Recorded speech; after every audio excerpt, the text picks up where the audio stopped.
بسم اللہ الرحمن الرحیم أرأيت الذي يكذب بالدين فذلك الذي يدح اليتيم ولا يحض على طعام المسكين فويل للمصلين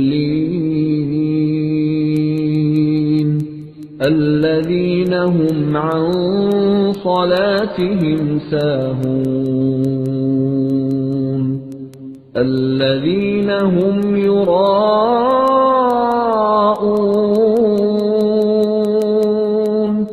ويمنعون الماعون۔ تم نے دیکھا اس شخص کو جو آخرت کی جزا و سزا کو جھٹلاتا ہے، وہی تو ہے جو یتیم کو دھکے دیتا ہے اور مسکین کا کھانا دینے پر نہیں اکساتا۔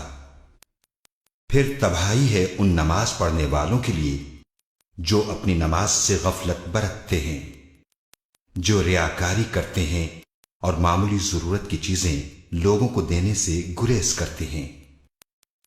آخری آیت کے آخری لفظ الماعون کو اس سورہ کا نام قرار دیا گیا ہے۔ ابن عباس اور ابن زبیر رضی اللہ عنہما کا قول ہے کہ یہ سورہ مکی ہے، اور یہی قول عطا اور جابر کا بھی ہے، لیکن ابو حیان نے البحر المحیط میں ابن عباس، قتادہ اور سحاق کا یہ قول نقل کیا ہے کہ یہ سورہ مدینہ میں نازل ہوئی ہے۔ ہمارے نزدیک خود اس سورہ کے اندر ایک داخلی شہادت ایسی موجود ہے جو اس کے مدنی ہونے پر دلالت کرتی ہے، اور وہ یہ ہے کہ اس میں ان نماز پڑھنے والوں کو تباہی کی وعید سنائی گئی ہے جو اپنی نمازوں سے غفلت برتتے اور دکھاوے کے لیے نمازیں پڑھتے تھے۔ منافقین کی یہ قسم مدینے ہی میں پائی جاتی تھی۔ یہاں پر بہت سے لوگوں کو مصلحتاً ایمان لانا پڑا تھا اور وہ مجبوراً مسجد میں آتے تھے تاکہ انہیں مسلمانوں میں شمار کیا جائے۔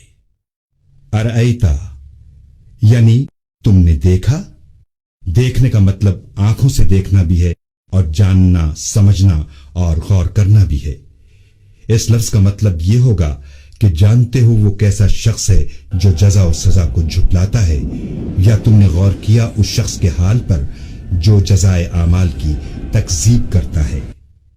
الدین کا لفظ قرآن کی اصطلاح میں آخرت کی جزا و سزا کے لیے بھی استعمال ہوا ہے اور دین اسلام کے لیے بھی۔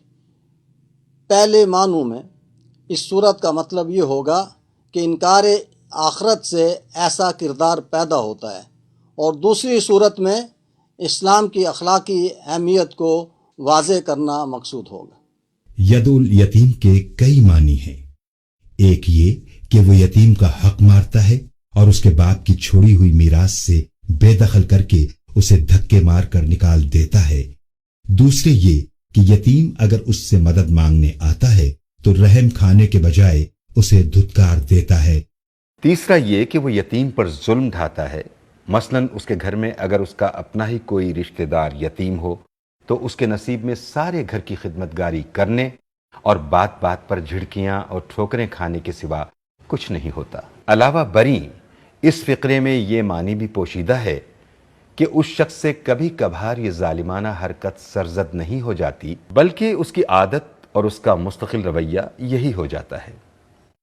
اسے یہ احساس ہی نہیں ہوتا کہ یہ کوئی برا کام ہے جو وہ کر رہا ہے، بلکہ وہ بڑے اطمینان کے ساتھ یہ روش کیے رکھتا ہے کہ یتیم ایک بے بس اور بے یار و مددگار مخلوق ہے، اس لیے کوئی حرج نہیں اس کا حق مار کھایا جائے، یا اسے ظلم و ستم کا تختہ مشق بنا کر رکھ دیا جائے، یا وہ مدد مانگنے کے لیے آ جائے تو اسے دھتکار دیا جائے۔ یہاں پر طعام المسکین کے الفاظ استعمال کیے گئے ہیں۔